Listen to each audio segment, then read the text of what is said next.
পত্রপত্রিকা এসেছে চট্টগ্রাম আদালতে বারান্দা থেকে 1911টি মামলা নথি গায়েব হয়ে গেছে এবং এই মামলাগুলো বেশিরভাগই ছিল হত্যা মামলা, মাদক, চোরাচালান, বিস্ফোরক সহ অনেক গুরুত্বপূর্ণ মামলা ছিল, দুর্নীতির মামলাও ছিল।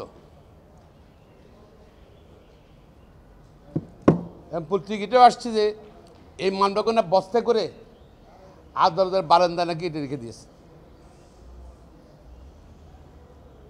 আর এই এত গুরুত্বপূর্ণ এক ঘটনা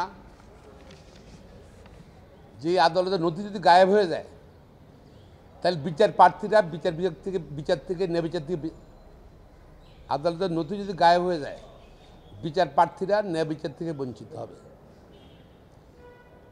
এটা কি ইচ্ছা করেই বারান্দা রাখা হয়েছে নাকি এটা কোনো সুনির্দিষ্ট ষড়যন্ত্র পরিকল্পনার অংশ হিসাবে এই আদালতের নথি গায়েব হয়েছে? এবং শুধু এখানে না, অনেক আদালতে, নিম্ন আদালতের নথি বারান্দা যেখানে সেখানে পড়ে থাকে। আসলে বিচার বিভাগ কারো দিনে যাদের প্রশ্ন এটাই, আইনজীবী প্রশ্ন এটাই, আইন মন্ত্রণালয় নাকি মাননীয় প্রধান বিচারপতি অধীনে?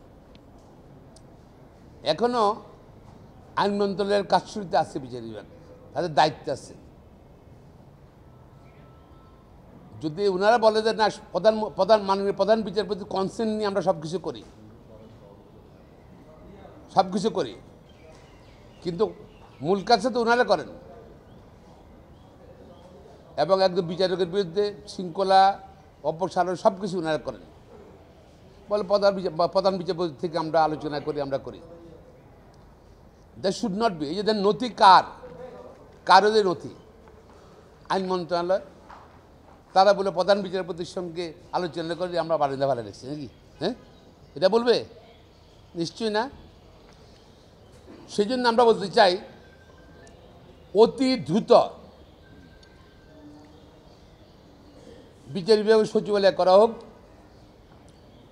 এবং আইন মন্ত্রণালয় থেকে সম্পূর্ণ বিচ্ছিন্ন করে দেশে বাংলাদেশের প্রধান বিচারপতির অধীনে বিচার বিভাগের সচিবালয় থাকুক। তাহলে নথিও গায়েব হবে না এবং বিচার বিভাগ সংরক্ষণ করবে। এবং আমি আশ্চর্য হয়ে যাই, এটা জিডি করছে। Is it enough?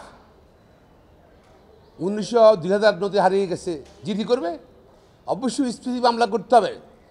যারা দায়িত্ব ছিল তাদের ব্যবস্থা গ্রহণ করতে হবে। এবং এ ব্যাপারে শুধু ব্যবস্থা গ্রহণ না, আমার মনে হয় মাননীয় প্রধান বিচারপতি এটা তদন্ত টিম করা উচিত, কমিটি করা উচিত। সেই তদন্ত কমিটি যাদেরকে পাবে তাদেরকে এক্সাম্পলারি উদাহরণমূলক শাস্তি দেওয়া উচিত আমি মনে করি, সো দ্যাট সারা বাংলাদেশেও নথি সংরক্ষণে কর্মকর্তারা অত্যন্ত সাবধান থাকবে।